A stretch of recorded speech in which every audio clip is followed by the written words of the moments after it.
जय जय हे महिषासुरमर्दिनी अम्बिकामर्दिनी शैलसुते कथी के चाटैया पापा हो बिछौले गाड़ा हमरा के बैठौले। वो मेरे गुरुजी छोटू छलिया जी पहले लाए, छोटा सा हारमोनियम था सिंगल भाती वाला लाए, उसके बाद सत्यम को सिखाना स्टार्ट किए, जो सरगम होता है शुरू में वो बताएं, फिर उसके बाद मुझे भी मन किया, फिर पापा से बोले कि पापा वो सीख रहे तो हम भी सीखेंगे, तो फिर पापा बोले सीखो, तो इसको ना थोड़ा हारमोनियम शुरू ना गाना का जैसा अभी हुआ तो बजा मिलाने के लिए, तो मैंने तबला देखा ना, तो पापा से बोला कि पापा मैं यहीं बजाऊंगा, गाऊंगा नहीं, तब से मैं ये सीख रहा हूँ। मतलब क्या करता था, जब पापा बाहर जाते थे तो छुप छुप के तबला ठुक ठाक करता था। उसके बाद फिर एक दिन पापा बोले कि सत्यम बोला कि पापा से कि मैं तबला सीखूंगा, मुझे गाने में मन नहीं लग रहा है,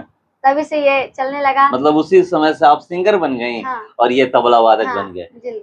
कि जब छोटी थी तो तुमको कखा गगा नहीं आता था, तो हम तुमको कितना सिखाएं तब आया ना। तो हाँ, यही एग्जाम्पल दे दे के मोटिवेशन करते थे मैथिली दीदी को, मैथिली ठाकुर जी को। अच्छा, वो मेरे एकदम फेवरेट सिंगर है। और कोई? और शारदा सिन्हा जी, लता मंगेशकर जी।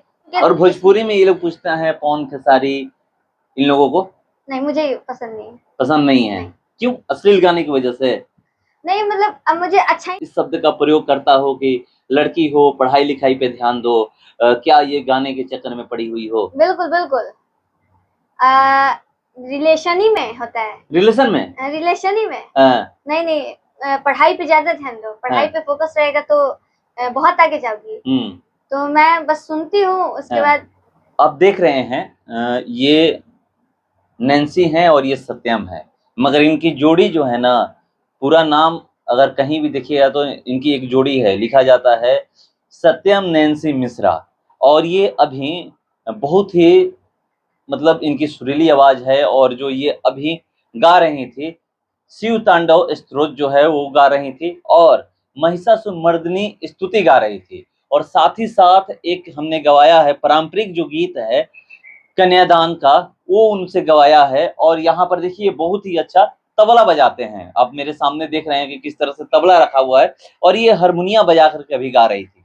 यहाँ पर आप देखते हैं कि किस तरह से भोजपुरी में अश्लीलता है या सलीलता है, जो भी लोग अश्लीलता सलीलता की बातें होती हैं, मगर यहाँ पर मैं आपको एक अलग ही चीज दिखाने का प्रयास किया कि संस्कृत में गा रही हैं। बहुत सारे भाषा में ये गाती है, संस्कृत में और भोजपुरी में। संस्कृत में आपने इनको सुना कि किस तरह से शिव तांडव गा रही हैं, और ये तबला पर साथ देते हैं उनका। कहीं भी ये जोड़ी कहीं भी जाती है और किसी कार्यक्रम में दोनों लोग साथ ही जाते हैं।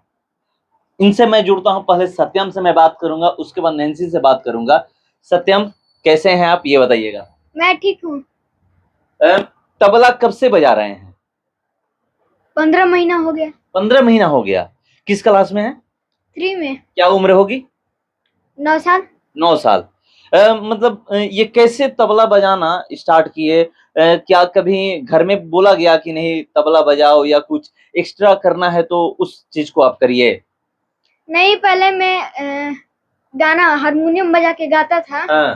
तो दीदी भी गाने लगी मेरे साथ, पापा से बोली तो गाने लगी। फिर पापा तबला ले आए, जैसे हम लोग का रिकॉर्डिंग होता है ना गाना का जैसे अभी हुआ, तो बजा मिलाने के लिए। तो मैंने तबला देखा ना, तो पापा से बोला कि पापा मैं यहीं बजाऊंगा, गाऊंगा नहीं, तब से मैं ये सीख रहा हूँ। मतलब तबला का शौक तभी से चढ़ गया, गाने का शौक उतर गया। हाँ। ये सिंगर नहीं बनना है, मुझे तबला वादक बनना है। कोई फेवरेट है जो तबला वादक है, किसी का नाम जानते हैं? हाँ, दो हैं। कौन कौन? एक ऋषभ ठाकुर है और एक जाकिर हुसैन जी है। जाकिर हुसैन जी को पसंद करते हैं? उनको देखते हैं यूट्यूब पे? हाँ। कैसे सीखते हैं? कहीं जाते हैं सीखने या फिर यूट्यूब पे ही सीखते हैं देखकर? अभी 3 महीने से हम जा रहे हैं अजय गायत्री कला केंद्र में, और पहले अपने से सीखे हैं इतना। यहाँ पर इतना अभी 3 महीने से जा रहे हैं? हाँ। वहाँ पर कितने बच्चे जाते हैं? बहुत। कंपटीशन है किसी से वहाँ पे? नहीं नहीं। क्या ये मतलब इसी फील्ड में करियर बनाना है? हाँ। तबला ही बजाना है? हाँ। तो देखिए अभी ये तबला बजा रहे थे, और इनसे अगर आप उम्र देख लीजिए, अगर ये खड़े होंगे तो इनकी हाइट भी कोई अभी ज्यादा नहीं है, 3 क्लास के हैं ये। और नैन्सी हमारे साथ है, नैन्सी भी यहाँ पर गा रही थी, बहुत ही अच्छी आवाज है, सुरीली आवाज है। एक बार अगर कोई भी आएगा सुनेगा ना तो मन नहीं करेगा, मन करेगा कि यहीं पर बैठ करके इनका गाना हम सुनते रहें। मैं लगभग 1.5 घंटे से यहाँ पर बैठा हूँ और ये इनसे न जाने अनेकों गीत सुन चुका हूँ।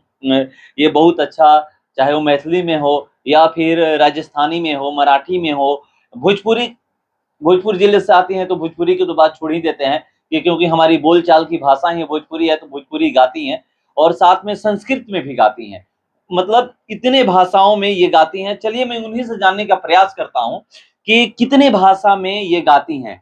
नैन्सी, पहले आप ये बताइएगा कैसी हैं? बहुत अच्छे हैं, आप कैसे हैं? मैं ठीक हूँ। कितने भाषा में आप गाना गाती हैं? मैंने गिना तो नहीं है, लेकिन मैं बता देती हूँ। भोजपुरी, हिंदी, उसके बाद मराठी, हरियाणवी, राजस्थानी और मैथिली और भी कुछ।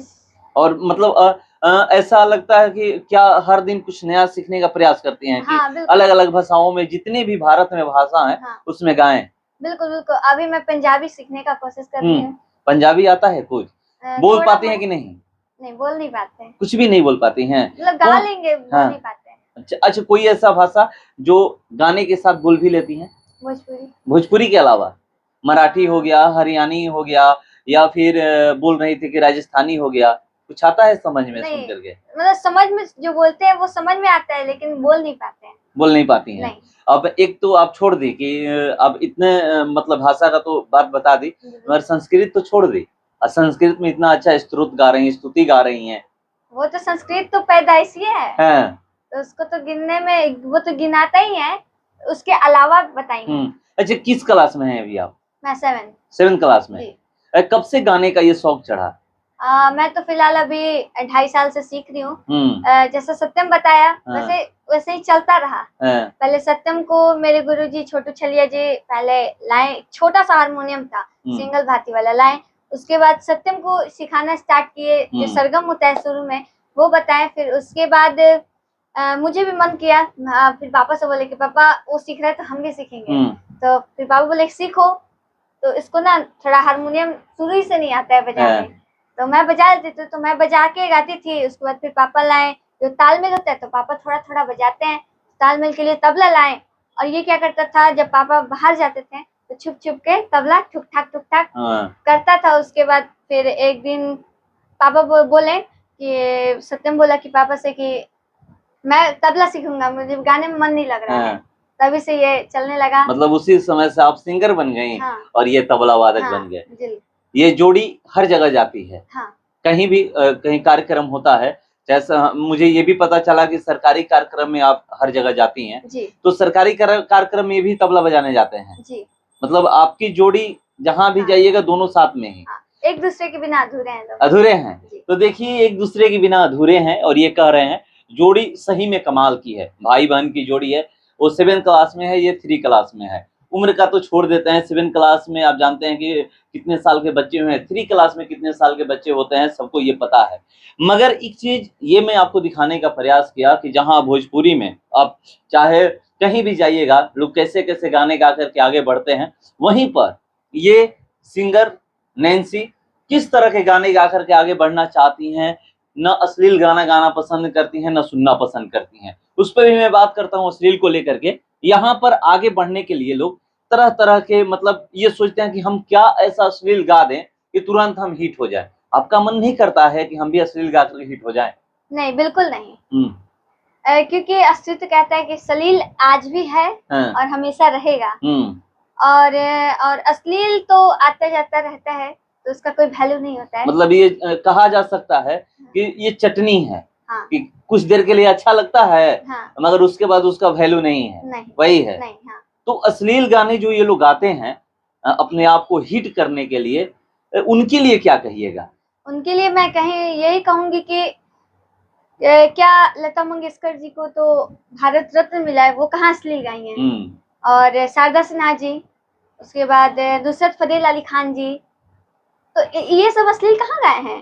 लेकिन आज भी उन लोगों से कई ज्यादा बड़े हैं। तो मैं बस इतना ही कहूंगी कि अश्लील ना गाए और ना सुने। अगर मैं यहाँ सलील गाती हूँ, फेसबुक चैनल पे मेरा फेसबुक पेज है जिसका नाम नैन्सी मिश्रा है, आप उस पे जाके देख लीजिएगा। सलील गाती हूँ तब भी क्या व्यू जाता है 500, 1000, और यही पर मैं अश्लील गा दीजिए तो व्यूज मिलियंस में चले जाएंगे। हाँ। तो कभी मन नहीं करता है कि हमारा भी व्यूज मिलियन में जाए? नहीं, मतलब व्यूज से मतलब नहीं है। नहीं। गाना है तो सलील ही गाना है, मतलब पारंपरिक गीत गाना है, ये जो स्तुति स्त्रोत है ये गाना है, और गाना भी ऐसा गाना है कि जो कहीं भी अपने समाज में बैठकर एक साथ माँ बाप भाई बहन सब एक साथ बैठकर सुन लें। जी बिल्कुल। तो देखिए ये बता रही हैं कि कैसे गाने गाने हैं हमें। यहाँ पर लोग सोचते हैं कि हम आज इस फील्ड में आए और कैसे हिट हो जाएं, मगर इनको हिट होने से मतलब नहीं है। इनको मतलब इस चीज से है कि हमें अपने संस्कृति और सभ्यता को बचा करके चलना है कि किस तरह की हमारे देश में संस्कृति है, किसको हम पूछते हैं, किसको क्या करते हैं, सारा कुछ बचा करके चलना है। और ये चीज कर रही हैं। और इनसे मैं गाने गाने को बोला तो ये एक कन्यादान में जो पारंपरिक गीत है वो गाकर सुनाई, और जो पहले ही बताया कि शिव तांडव और एक स्तुति गाकर ये सुनाई है। एक चीज और सवाल है कि लोग यहाँ तो जरूर किसी ना किसी को देख करके गाना हो या फिर भी कुछ भी हो करते हैं, एक दूसरे को देख करके, नहीं ये अच्छा गा रहे हैं, पसंद आता है कि मेरे अंदर भी वो कला है, चलिए मैं भी ये काम करती हूँ या करता हूँ। ये तो बता दिए कि पापा तबला लाएं। पहले पापा इनको चाहते थे कि सिंगर बने, मगर ये सिंगर नहीं बन पाए, इनका मन नहीं लगता था, इनका मन लगता था तबला में। तबला देखिए अभी भी बजा रहे थे, और इतने मतलब 8 से 9 साल की उम्र है, 8-9 साल की उम्र में इतना अच्छा तबला बजा ले रहे हैं, ये बहुत बड़ी बात है। और दूसरी चीज ये है कि आप सिंगर नहीं बनना चाहती थी, इनको गाते हुए देख करके सिंगर आप बनी। कोई ऐसा और लोग हैं जिसको सुन करके सिंगर बनने का शौक चढ़ा? पहले तो जब सत्यम अभी मैं बताई, वैसे सत्यम अपना तबला में लग गया और मैं गायकी और हारमोनियम में। उसके बाद मुझे लगता था कभी कभी जो गाना अभी करते क्लासिकल म्यूजिक सीखना बहुत जरूरी है गाने के में, तो मुझे लगता था मैं शुरू में क्लासिकल म्यूजिक नहीं सीखती थी घर ही पे, तो मुझे लगता था नहीं अब नहीं हो पाएगा मेरे से, नहीं अब नहीं हो पाएगा। मतलब ये भी दिमाग में चल रहा था। हाँ, कि नहीं आता था तो छोड़ देते हैं, नहीं हो पाएगा, नहीं हो पाएगा। अब चलिए पढ़ाई की ओर। तो पापा हिम्मत देते थे, नहीं करना है तो करना है, करना है। अब एग्जाम्पल देते थे, क्या एग्जाम्पल देते थे कि जब छोटी थी तो तुमको क ख ग घ नहीं आता था, तो हम तुमको कितना सिखाएं तब आया ना। तो हाँ, यही एग्जाम्पल दे दे के मोटिवेशन करते थे। तो ये सही बात है, यहाँ पर लोग छोड़ देते हैं, हार मान जाते हैं, मगर ये कि कैसे किस तरह से पापा इनको मोटिवेट किए हैं कि तुम जब छोटी थी तो क ख ग नहीं आता था, आज कितना अच्छा पढ़ाई में हो। उसी तरह ये भी पढ़ाई ही है, ये पढ़ाई से कम नहीं है, कहीं उससे ज्यादा है। इसमें जो रम जाता है तो समझिए कि मतलब क्या मैं बताऊं, उतना मैं तो इसके बारे में नहीं जानता हूं, यही लोग बता सकते हैं, क्योंकि ये करें कि सत्यम को देख करके सीखी हूँ। फेवरेट सिंगर कोई मतलब बॉलीवुड में कि उसको देख करके और उसको अभी भी आप सुनना पसंद करती हैं? मैथिली दीदी को, मैथिली ठाकुर जी को। अच्छा, वो मेरे एकदम फेवरेट सिंगर है। और कोई? और शारदा सिन्हा जी, लता मंगेशकर जी, और एक गाना था काली काली जुल्फों के फंदे न डालो, मैं वो सुनी थी। उसके बाद से मैं नुसरत फतेह अली खान जी की भी फैन हो गई। ये सब सुन सुन के। और भोजपुरी में ये लोग पूछते हैं पवन खेसारी, इन लोगों को? नहीं, मुझे पसंद नहीं है। पसंद नहीं है? नहीं। क्यों? अश्लील गाने की वजह से? नहीं, मतलब अब मुझे अच्छा ही नहीं लगता गाना। तो देखिए ये बता रही हैं कि ऐसा नहीं है कि अपनी अपनी पसंद होती है, अपनी अपनी रुचि होती है, कौन किसको पसंद है, मगर ये अपनी पसंद बता रही हैं कि पवन खेसारी मुझे उतना पसंद नहीं है, क्योंकि ये जिसको सुनती हैं आपको भी पता है कि वो कैसे लोग गाने गाते हैं। लता मंगेशकर के बारे में पता है कि किस लेवल की वो सिंगर थी। मैथिली ठाकुर आज भी किस लेवल की सिंगर हैं सबको पता है। शारदा सिन्हा जी के बारे में हर कोई जानता है कि वो किस लेवल के सिंगर हैं। आज भी छठ गीत उनका हो या फिर उनका भक्ति गीत हो, जो भी हो, छठ में तो अभी भी चारों तरफ, चाहे वो पटना के घाट पे जाइए या आरा में जाइए या कहीं भी कहीं भी अगर वहां पर छठ होता है, कहीं भी छठ होता है तो वहां पर देखिएगा कि शारदा सिन्हा जी का ही गीत बजता है। और लता मंगेशकर जी के बारे में तो कहना ही नहीं है, ये लोग तो एक महान शख्सियत थे जो देकर चले गए हैं।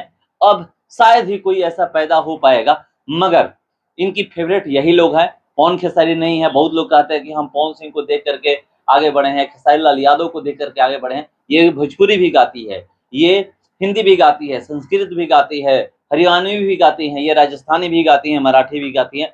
हर भाषा सीखने का ये प्रयास कर रही है कि भारत में जितने भाषा हैं सब के सब मैं सीख लूं और हर भाषा में मैं गाना गाऊं, गीत गाऊं।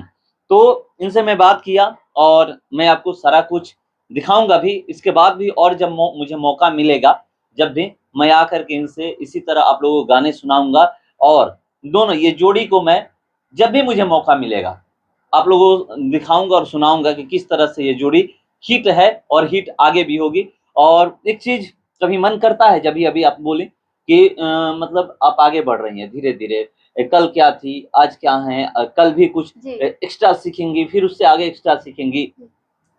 कभी ऐसा मतलब फील्ड में जाती हैं आप, लड़की हैं, कभी ऐसा कोई है जो इस शब्द का प्रयोग करता हो कि लड़की हो पढ़ाई लिखाई पे ध्यान दो, क्या ये गाने के चक्कर में पड़ी हुई हो? बिल्कुल बिल्कुल, रिलेशन ही में होता है। रिलेशन में? रिलेशन ही में। नहीं, पढ़ाई पे ज्यादा ध्यान दो, पढ़ाई पे फोकस रहेगा तो बहुत आगे जाओगी। तो मैं बस सुनती हूँ, उसके बाद बेसिक पढ़ाई करती हूँ, जैसे ग्रामर हुआ, मैथ्स हुआ, साइंस हुआ, तो ये सब का जो कॉन्फिडेंस इसी पे रहता है, मैथ्स से पढ़ाई पे। और बाकी जो मेरा फील्ड है यही है रहता है। और मैं कुछ पेरेंट्स से कहना चाहती हूँ कि बच्चे जो होते हैं, कुछ पेरेंट्स जो अपने बच्चे को क्या बोलते हैं, अश्लील गवा के सोचते हैं कि मेरा बच्चा हिट हो जाएगा और पैसा कमाएगा। तो उनसे बोलना चाहती हूँ कि ऐसा मत कीजिए, पैसा कुछ नहीं होता है, मान सम्मान यही बस बहुत होता है। तो देखिए सही बात है, पैसा हर कुछ नहीं होता है, मान सम्मान भी अपना होता है और अपनी सभ्यता संस्कृति को बचा करके जो आगे चलता है वही बहुत आगे जाता है। कहाँ शारदा सिन्हा को आप देख लीजिए, आप मैथिली ठाकुर को देख लीजिए, मैथिली ठाकुर को कौन नहीं जानता है। मैथिली ठाकुर यही नहीं, देश में ही नहीं, विदेशों में जा करके वो परफॉर्म कर चुकी है। उसी तरह एक दिन ये आएगा, ये लोग भी बाहर जाएंगी और विदेशों में परफॉर्म करेंगी। मगर इन जोड़ी को जरूर आप लोग प्यार आशीर्वाद दीजिए। जो भी लोग हैं आप देख रहे हैं, सुन रहे हैं, इनका जो पेज है उस पे भी आप आइए, जब ये लोग लाइव आती हैं या फिर कोई गाना गाकर छोड़ती हैं तो उसको प्यार आशीर्वाद दीजिए। ऐसे तो आप देखते होंगे किस तरह से बड़े बड़े सिंगरों को लोग प्रमोट करते हैं, मगर इनको प्रमोट करना जरूरी है क्योंकि ये उस फील्ड से आते हैं कि जिस फील्ड को लोग सुनना पसंद नहीं करते हैं। पहले ही लोग आएंगे, पहला एल्बम देखिएगा लोग किस तरह से अश्लील गाने आते हैं, मगर ये कह रहे हैं कि सलील हम लोग गाते हैं और गाते रहेंगे क्योंकि सुनने वाले बहुत हैं। पवन सिंह का भी एक गाना आया था, रोए ले रघुराई, उसको सुन करके हर कोई पवन सिंह की तारीफ ही कर रहा है, उनके दुश्मन भी तारीफ कर रहे थे। उसी तरह ये भी जो गाने गा रही हैं, एक बार आप लोग सुनिए, सुन करके आप तारीफ ही करिएगा और इनको सपोर्ट करने की जरूरत है। सपोर्ट करिएगा तभी ऐसे ऐसे कलाकार आगे बढ़ेंगे और तभी हमारे राज्य का नाम रोशन होगा और हमारे देश का नाम रोशन होगा। तो यही मैंने इनसे बात करने का प्रयास किया कि और आपको सुनाने का भी प्रयास किया कि देख लीजिए कितना ये सुंदर गाती हैं और ये कितना सुंदर बजाते हैं। ये गाती हैं, बजाते हैं, जोड़ी हिट है और आप लोग चाहिएगा तो आगे भी इसी तरह ये हिट रहेंगे। और मैं तो यही कहूंगा कि बार बार कहूंगा कि आप लोग इनको सपोर्ट करिए। फिलहाल इस खबर में इतना ही, बने रहिए हमारे साथ। नमस्कार।